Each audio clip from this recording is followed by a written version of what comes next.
नमस्कार, national gold television र Hetauda FM 96.6 मेगाहर्जबाट एकैसाथ प्रसारण भइरहेको समाचार बुलेटिन न्यूज अफ द डेमा स्वागत छ। म उषा थामी। न्यूज अफ द डे सुरु गरौं दिनभरका खबरहरूबाट।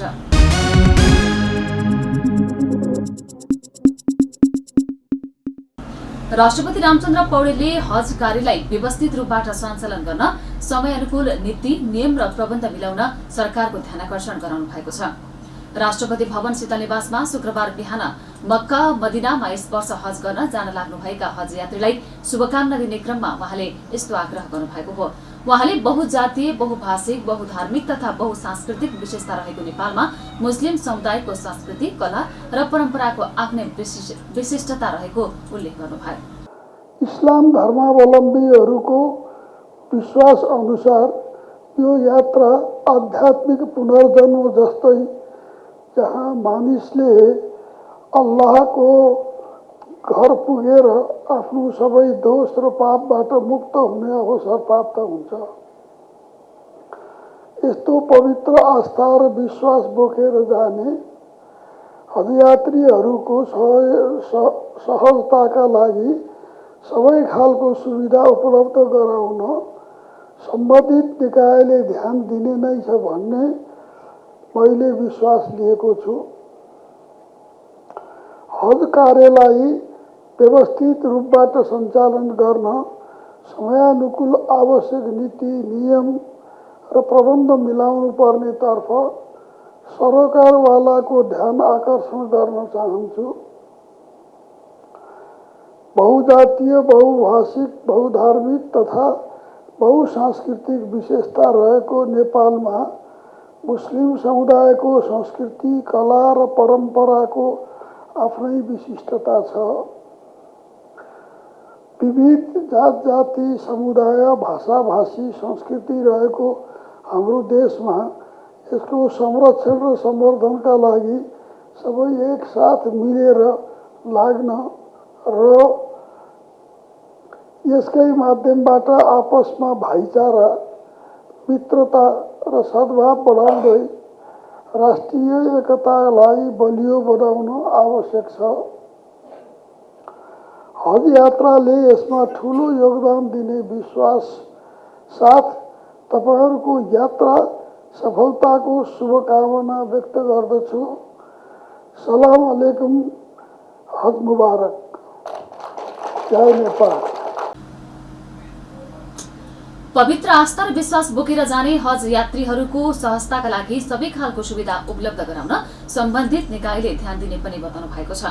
सो अवसरमा राष्ट्रपतिलाई हज यात्रीलाई गम्छा र टोपी लगाएर शुभकामना दिनुभएको थियो। सगरमाथा संवाद सुरु भएको छ। सरकारले जलवायु परिवर्तन र त्यसले पारेको प्रभावबारे विश्व समुदायलाई जानकारी गराउने उद्देश्यले आयोजना गरेको सगरमाथा संवाद काठमाडौँमा सुरु भएको हो। शुक्रबारबाट सुरु भएको सगरमाथा संवाद जेठ 4 गतेसम्म सञ्चालन हुनेछ। सम्मेलनमा 175 भन्दा बढी विदेशी पाहुना सहित 300 बढीले सहभागिता जनाएका छन्। उद्घाटन समारोहमा संवाद सम्बन्धी तयार पारिएको एक चिनारीयुक्त श्रव्य दृश्य सामग्री प्रस्तुत गरिएको छ। संवादलाई सम्बोधन गरी संयुक्त राष्ट्रसङ्घका महासचिव एन्टोनियो गुटेरेसले पठाएको श्रव्य दृश्य सामग्री पनि प्रस्तुत गरिनेछ।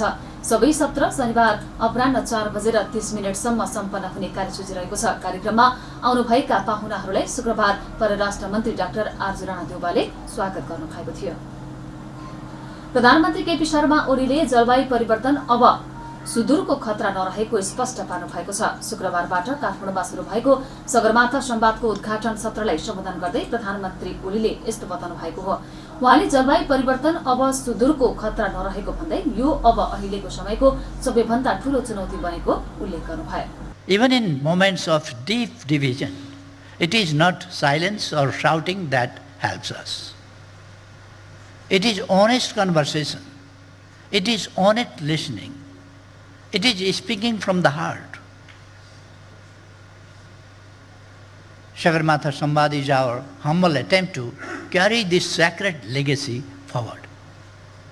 Our first theme speaks to our soul: climate change, mountains, and the future of humanity. As a Himalayan nation, this is not a distant issue. It is our daily reality. But it is not just ours, it is the world's. Can humanity survive without its mountains? Can we protect the future without protecting these ancient guardians? Mountains may seem far away, but their breath keeps half the world alive. From the Arctic to the Andes, from the Alps to the Himalayas. They are the Earth's water towers, they are our climate's poles, and they are in danger.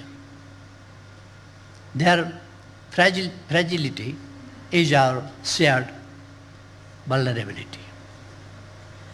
From the lap of Sagarmatha, the world's highest peak, we send this message loud and clear. To protect the mountains is to protect the planet. To protect the mountains is to protect our seas. To protect the mountains is to protect humanity itself. Let this Samvad be not just a dialogue, but a determination. A determination to listen, to act, and to work together towards a gentler, wiser, and more compassionate world. Ladies and gentlemen, climate change is no longer a distant threat. It is the greatest challenge of our time. It touches everything, our planet, our people, our shared prosperity. No nation is untouched. No society is safe. But the heaviest burden falls on those least responsible. उहाँले हिमालहरू विश्वका विभिन्न वार्ताहरूमा उपेक्षित हुने गरेको भन्दै हिमाललाई नबिर्सन विश्वसँग खबरदारी गर्नुभयो। उहाँले हिमालले नै जलवायु सन्तुलन राख्ने र पानीको भण्डारण गर्ने बताउनु भएको छ। जीवन र विश्व बचाउन साहसी र एकीकृत दृष्टिकोण चाहिएको बताउनुभयो। Our emissions are small, almost negligible, but our contributions are meaningful. Our Himalaya cool the region, nature's own climate stabilizer. Our forests cover nearly half of the land, breathing in carbon, breathing out hope.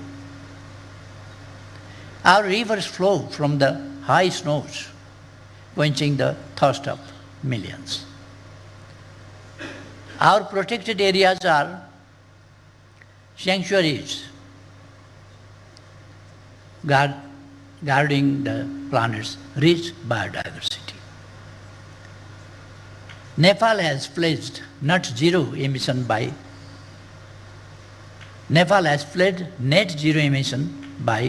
2045, 5 years ahead of the global target. We are advancing adaptation plans.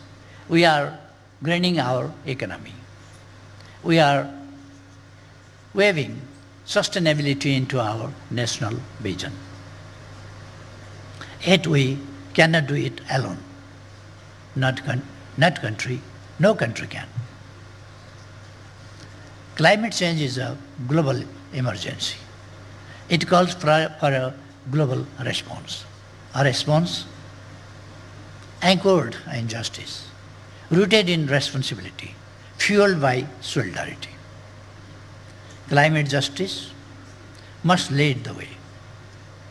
Those who pollute the most must do the most. They must support the most vulnerable with finance, with technology, with capacity. And let us not forget the mountains. Too often, they are ignored in global terms, yet they regulate climate. They store water. They recharge the land. They cradle life. When mountains fall, valleys suffer, rivers dry up, crops fail. यस्तै परराष्ट्र मन्त्री doctor Arzu Rana देउवाले जलवायु परिवर्तन अब कुनै क्षेत्र वा देश विशेषको नभएको बताउनु भएको छ। उहाँले जलवायु परिवर्तनको मुद्दा अब विश्वको समस्या भएकाले यसले सिंहको मानवतालाई नै संकटमा पारिरहेको उल्लेख गर्नुभयो। विश्वव्यापी संकटसँग जुझ्नका लागि कुनै पनि देशको आफ्नो एक्लो प्रयास पर्याप्त नभएको मन्त्री राणाको भनाइरहेको छ। मन्त्री राणाले नेपालले हालैका वर्षहरूमा विनाशकारी तथा श्रृङ्खलाबद्ध गम्भीर मौसमी समस्याहरू भोगिरहेको बताउँदै बाढी र हिमनदी विस्फोटन, खडेरी, पानीको अभाव र वन डढेलो जस्ता समस्याले देशभर ठूलो क्षति भएको बताउनुभयो। Including on mountains, and he also highlighted the key achievements that they were able to do, including the creation of a substantive fund which he hopes to enhance in the days to come. Similarly, His Excellency Shri Bhupendra Yadav, Minister of Environment, Forest and Climate Change of the Government of India, addressed the session, highlighting many impacts of the climate change in the mountains and beyond. And he talked about partnerships and our shared not only geographical space but also our cultural space and our space for existing together. Similarly, His Excellency Mr. Zhao Zi, Vice Chairman of the Standing Committee of the 14th National People's Congress of the People's Republic of China, addressed the session, underlining the severe impacts of climate change. He also shared with us the extraordinary work that China has been able to do in mitigating climate change and in also encouraging resilience of the people there. Similarly, United Nations Secretary General Mr. Antonio Guterres also addressed the session through a video message. He was very keen to be here, but because of this big exercise that is being undertaken on reform of the UN, he could not participate, and that is also why our UN ESCAP, the DG of the UN ESCAP, the Secretary General of the UN ESCAP also had to leave. But he is very committed, as you could see from his message, and is also very moved by what is happening in the Himalayas. So his message was very, very emotional, very strong, and we are very inspired by it. The opening session thus successfully concluded by presenting these, by opening this important dialogue forum with all our major neighbors, with the chair of COP29, and with a message from Anton Guterres. Now I would also like to update you on the plenary session of the Sambad. Following the format of international conferences, this session provided a platform for representatives of participating countries and international and regional organizations to express their views on the central theme of the Sambad, and it was my pleasure to chair the session, as you all saw. साथै वन तथा वातावरण मन्त्री ऐन बहादुर शाही ठकुरीले हिमालहरूको हेरचाहबाट नै मानवताको भविष्य निर्भर हुने बताउनु भएको छ। वन मन्त्री ठकुरीले कठिन चुनौतीका बावजुद पनि नेपाल आफ्नो जलवायु नेतृत्वमा दृढ रहेको उल्लेख गर्नुभयो। उहाँले हिममण्डल पृथ्वीको पूर्व चेतावनी प्रणाली भएको उल्लेख गर्दै हिमालमा जति हिउँ पग्लिन्छ त्यसले नै सम्पूर्ण मानवताको भविष्य निर्धारण गर्ने बताउनुभयो। भन्दा अर्को उपयुक्त स्थान हुन सक्दैन भन्ने मलाई विश्वास छ। महामहिमज्यूहरू, विशिष्ट प्रतिनिधिहरू, विश्वका 14 मध्ये 8 वटा अग्ला हिमालहरू भएको भूमि नेपालले यी प्राकृतिक धरोहरहरूको संरक्षण गर्ने पवित्र जिम्मेवारी वहन गर्दै आएको छ। मानव जातिको लागि 5 भागको 1 भागलाई ताजा पानी, जैविक विविधता र आध्यात्मिक जीवन शक्ति प्रदान गर्दै आएको तेस्रो ध्रुवको रूपमा परिचित क्षेत्रको हिस्साका रूपमा हाम्रा हिमालहरू रहेका छन्। यी हिमालहरू केवल भव्य मात्र छैनन्, हाम्रा अत्यावश्यक जलवायु नियामक समेत रहिआएका छन्। तथापि तिनीहरू हाल द्रुत गतिमा बढ्दो जलवायु आपतकालको अग्रपन्थीमा रहेका छन्। हाम्रो आँखै अगाडि हिमाली परिदृश्यहरू रूपान्तरण हुँदै गइरहेका छन्। हिमनदीहरू घट्दैछन्, पारिस्थितिक प्रणालीहरू बदलिँदैछन्, परम्परागत जीवनशैलीहरू उल्टिँदैछन्। जलवायु सूचकहरूले खतराको सीमा पार गरिरहेका छन्। विश्व मौसम विज्ञान सङ्गठनका अनुसार सन् 2024 विगत 175 वर्षकै सबैभन्दा तातो वर्ष रहेको थियो। पर्वतीय क्षेत्रहरूको तापक्रम विश्वव्यापी औसतभन्दा दोब्बरले वृद्धि हुँदै गइरहेको कुरा जलवायु परिवर्तन सम्बन्धी अन्तरसरकारी प्यानल आइपिसिसीले को 6औं मूल्याङ्कन प्रतिवेदनले पुष्टि। मन्त्री ठकुरीले हिमालहरूको रक्षा गरेर पृथ्वीको प्राकृतिक धरोहरहरूको मात्र नभई सोको आत्मा र भावी पुस्ताहरूको आशाको पनि रक्षा गर्न सकिने बताउनुभयो। नेपाल राष्ट्र बैंककी कायम मुकायम गभर्नर निलम ढुङ्गानाले नेपाली अर्थतन्त्र अहिलेको प्रमुख आवश्यकता उत्पादन र उत्पादकत्व अभिवृद्धि गर्नु रहेको बताउनु भएको छ। नेपाल बीमा प्राधिकरणको 57औं वार्षिक उत्सव समारोहलाई सम्बोधन गर्दै ढुङ्गानाले यसका लागि बैंकिङ एवं बीमा क्षेत्रले एक आपसमा सहकारी गर्दै उत्पादनशील क्षेत्रमा लगानी अभिवृद्धि गर्दै लानुपर्ने बताउनु भएको हो। उहाँले लगानी र उद्यमशीलताको सुरक्षा सुनिश्चित गर्नु अपरिहार्य देखिएको बताउनुभयो। बीमा क्षेत्रको विकासमा प्रविधिको भूमिका अत्यन्त महत्त्वपूर्ण रहेको छ। नेपाली बीमा कम्पनीहरूमा digital platform, mobile app, artificial intelligence जस्ता प्रविधिहरूको माध्यमबाट बीमा दावी प्रक्रिया, प्रिमियम सङ्कलन, ग्राहक सेवा तथा जोखिम मूल्याङ्कन जस्ता कार्यहरू अझ प्रभावकारी ढङ्गले गर्न सकिएमा बीमा व्यवसायले प्रवाह गर्ने सेवालाई गुणस्तरीय, छिटो, पारदर्शी, सुलभ एवं विश्वासिलो बनाउन सक्ने अवसर रहेको छ। नेपालमा बीमा व्यवसाय तथा यसले प्रवाह गर्ने सेवालाई थप प्रभावकारी बनाउन बीमा शिक्षा, बीमा व्यवस्था प्रवर्धन तथा बीमितको हक हितको संरक्षण सम्बन्धी कार्यमा थप जोड दिन आवश्यक रहेको उहाँले बताउनुभयो। ढुङ्गानाका अनुसार बीमालाई हरेक आर्थिक क्रियाकलापको अभिन्न अङ्गका रूपमा अघि बढाउनु पर्ने अहिलेको आवश्यकता रहेको बताउनु भएको छ। शिक्षा विज्ञान तथा प्रविधि मन्त्री रघुजी पन्तले अनेकताभित्र एकता खोज्नु नै संसदीय व्यवस्थाको सौन्दर्य भएको बताउनु भएको छ। शुक्रबार सिंहदरबारमा बसेको प्रतिनिधि सभा अन्तर्गतको राज्य व्यवस्था तथा सुशासन समितिको बैठकमा बोल्दै उहाँले यस्तो बताउनु भएको हो। उहाँले सांसदहरूबीच मतभिन्नता, विविधताहरू आफ्ना ठाउँमा रहे पनि विविधताभित्र एकता खोज्नु संसदीय व्यवस्थाको सौन्दर्य भएको बताउनुभयो। उहाँले आफूहरू संसदीय विशेषता र सौन्दर्यताको गहिराईमा जानुपर्नेमा समेत जोड दिनु भएको छ। हाम्रा मतभिन्नताहरू आफ्ना ठाउँमा, विविधताहरू आफ्ना ठाउँमा छन्, तर संसदीय व्यवस्थाको सौन्दर्य के हो भन्दाखेरि त्यसले अनेकताभित्र एकता खोज्छ, विविधताभित्र एकता खोज्छ, अनेकतालाई चाहिँ फटाएर त्यसलाई चौडा पारेर विश्व असहमतिको बाटोतिर मुलुकलाई लैजाँदैन।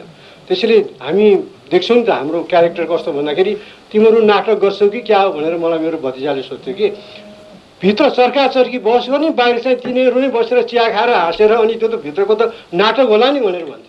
मान्छेले त्यो पनि पढ्न सक्छ। कतिजना देशमा संसारभर कविहरूले, लेखकहरूले व्यङ्ग पनि गरेर लेखेका छन्, यो भित्र फुल हाउसमा गर्ने यिनीहरूको नाटकको पिपुललाई देखाउने भनेर लेखेका छन्। तर संसदीय प्रणाली र प्रक्रियाको विशेषता पनि त्यही हो र सौन्दर्य पनि त्यही हो। नेपाल विद्युत प्राधिकरणका कार्यकारी निर्देशक हितेन्द्र देव साकेले नेतृत्व फेरिएकै कारण विद्युत आपूर्तिमा समस्या नआएको दावी गर्नुभएको छ। संघीय राजधानी काठमाडौँ लगायत देशका विभिन्न स्थानमा शुक्रबार अवरुद्ध विद्युत आपूर्तिबारे जानकारी दिन प्राधिकरणमा आयोजित पत्रकार सम्मेलनमा उहाँले अहिलेको मौसमका कारण समस्या आएको स्पष्ट पार्नुभयो। विगतका वर्षहरूमा पनि चैतदेखि जेठसम्म यस प्रकारका समस्या आउने गरेको बताउँदै उहाँले वर्षा सुरु हुनु अघि केही दिन हावाहुरी र पानीका कारण समस्या आए पनि अन्य समयमा सामान्य हुने बताउनुभयो। भ्रम चाहिँ नपरौँ कि अहिले अब गर्न लाग्यो हिजो पनि हो, अहिले पनि त्यो यदि हामीले एसटिएलएसमा अब गर्दैछौँ, त्यो एसटिएलएस सम्पन्न गर्न सकेनौँ यो जेठ मसान्तसम्म भने अब असारतिर हाम्रो बिजुली त प्रशस्त हुन्छ, तर हामी त्यो क्षेत्रमा तै पनि पिकको समयमा इन्डस्ट्रिजहरूलाई केहीलाई घटाउनु पर्ने अवस्था आउँछ।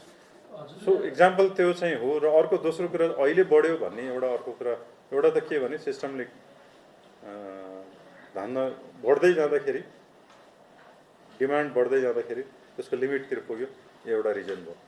अनि दोस्रो रिजन चाहिँ यो समय यस्तो हो, फोहोर होइन, अघिल्लो पटक 78 सालमा म आउँदाखेरि पनि त्यस्तै प्रश्न उठ्यो, त्यति बेला पनि प्रश्न उठ्यो पुस माघमा झ्यापझ्याप बत्ती गयो भनेर। अनि जानुपर्ने कारण के छ त? के कारण जान्छ त? कि कसैले जानाजान गर्नु पर्यो? यो त सिस्टम त कसैले चलाइराख्ने त होइन, यो त डिमान्ड र सप्लाईको कुरा हो। कि कसैले जानाजान बिगार्नु पर्यो? होइन।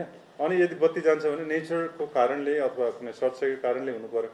अनि त्यो हिसाबले चाहिँ सबैको रेकर्ड चेक गर्दाखेरि 78 सालमा पनि हामी त्यति बेला हेरेको थियौँ, 1 महिनाको त्यति बेला रेकर्ड हेरेर चेक गर्दाखेरि 77, 76, 75 को डाटा राखेर त्यसरी कब राखेर देखाइदियो कि 78 मा कम रहेछ 77 भन्दा 76 भन्दा।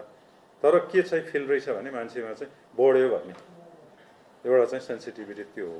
अहिले पनि त्यो सेन्सिटिभिटी हो, किनभने यति बेला चाहिँ हुरी बतासको समय छ। अहिले हिजो पनि काठमाडौँ पनि पानी परेको थियो, तर तराईतिर ठुलो हुरी बतास आएको थियो, ठाउँ ठाउँमा हुरी बतास आयो। हुरी बतास आउँदाखेरि ट्रिप सिस्टम जानु नहुने चाहिँ स्ट्रङ प्रणाली हुन्थ्यो भने त्यो हुरी बतास एक ठाउँमा सानो एउटा लाइन ट्रिप हुन्छ, तर सबै सिस्टम जानु हुँदैन थियो, त्यो चाहिँ हो। तर एउटामा हुरी बतास आयो, सिस्टम जानु भनेको चाहिँ सिस्टम विक छ भन्ने।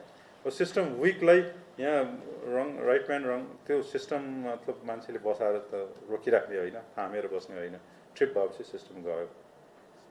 त्यसैले मलाई लाग्छ राइट म्यान राइट प्लेससँग त्यसको असर त डेफिनेटली पर्छ, तर त्यसकोसँग यो रिलेसन छ जस्तो लाग्दैन।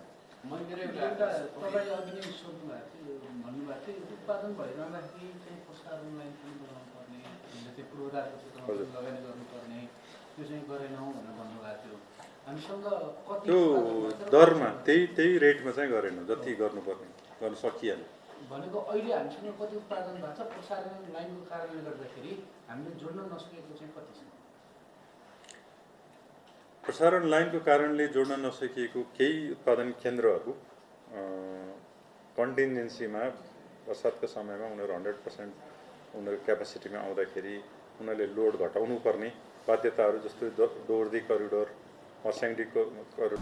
उहाँले यस प्रकारका सानातिना समस्यामा चिन्ता नलिन र विगतको भन्दा राम्रो गर्ने गरी काम भइरहेको बताउनु भएको छ। हवस् त अहिलेलाई न्युज अफ द डे यति नै। सही सूचना र समाचारका लागि हाम्रो फेसबुक र युट्युबमा फलो गर्न सक्नुहुनेछ। नमस्कार।